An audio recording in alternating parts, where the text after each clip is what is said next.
मोहम्मद फैजुर रहमान हकीकत बिहार की में आपका स्वागत है। फंस गए हैं नीतीश कुमार और फंस गए हैं चंद्रबाबू नायडू और फंस गए हैं नरेंद्र मोदी जी। वक्फ बिल पर बहुत बड़ा घमासान और ज़्यादातर हिंदुस्तान के हिंदू भाइयों ने भी वक्फ बिल के पक्ष में नहीं है। हालांकि कुछ कट्टर हिंदू ज़रूर हैं, लेकिन ऐसे लोगों को सेकुलर हिंदू और सेकुलर जो पार्टी को जो हिंदुस्तान को आगे देखना चाहती है वो लोग इसका विरोध कर रहे हैं। ज़्यादातर विरोध के पक्ष में है, लेकिन हठधर्मी पे हमेशा बीजेपी सरकार और नरेंद्र मोदी सरकार रहती है, जो कि अभी भी दिख रहा है।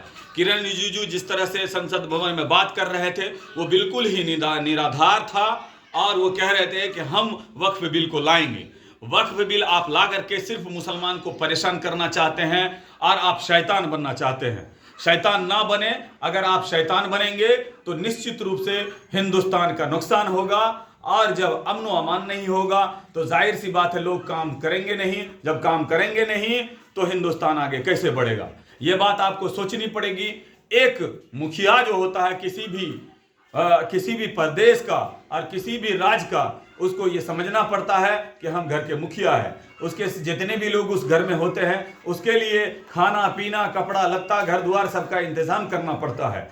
आप इस इंतजाम को छोड़ करके घर भाई और भाई को लड़ाने में लग गए हैं। हमें लगता है कि इस तरह की बातें करना आपके लिए निराधार है।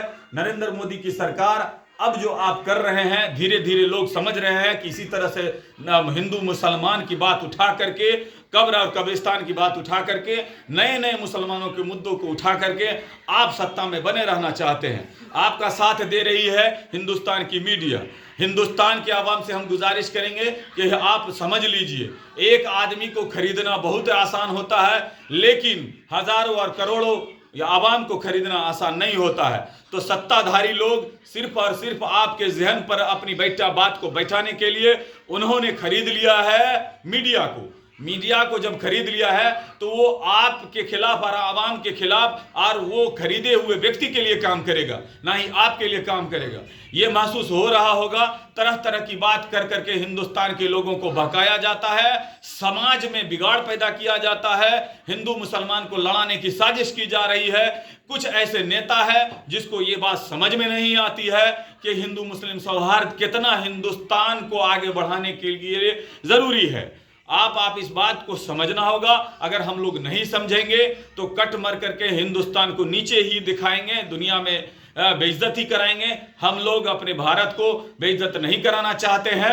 अगर जो लोग कराना चाहते हैं वो हिंदुस्तान को अमन को तोड़ना चाहते हैं, हिंदू मुस्लिम कराना चाहते हैं। जो लोग हिंदू मुस्लिम कराना चाहते हैं, अब हिंदुस्तान की आवाम को मुंह तोड़ जवाब देना जरूरी है, क्योंकि आप देख रहे हैं कि हिंदुस्तान में किस तरह की साजिशें रची जा रही है।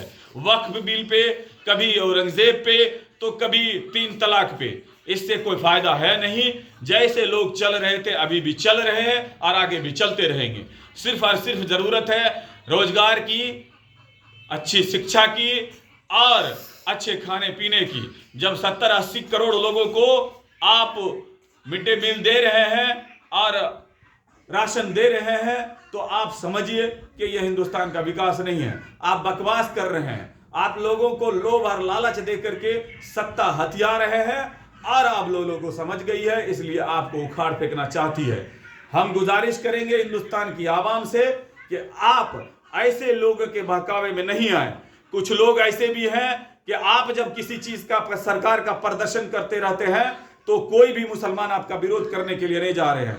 ये कैसी परंपरा चल पड़ी है हिंदुस्तान में कि अगर हम अपनी मुसलमान को या अपनी हक की आवाज उठाने के लिए जा रहे हैं तो उसके और धरना प्रदर्शन पीसफुल करना चाहती है तो उसके खिलाफ ही लोग धरना प्रदर्शन करने के लिए तैयार हो जाते हैं। ऐसे लोगों को बिल्कुल ही नासमझ लोग है, लोकतांत्रिक लोग नहीं है और ना ही वो धार्मिक लोग है। धार्मिक लोग होते तो धर्म भी कहा गया है कि अधर्मी का विरोध करना जरूरी है। जो भी आवाम के पक्ष में नहीं है, लोगों के पक्ष में नहीं है, उसका विरोध करना जरूरी है।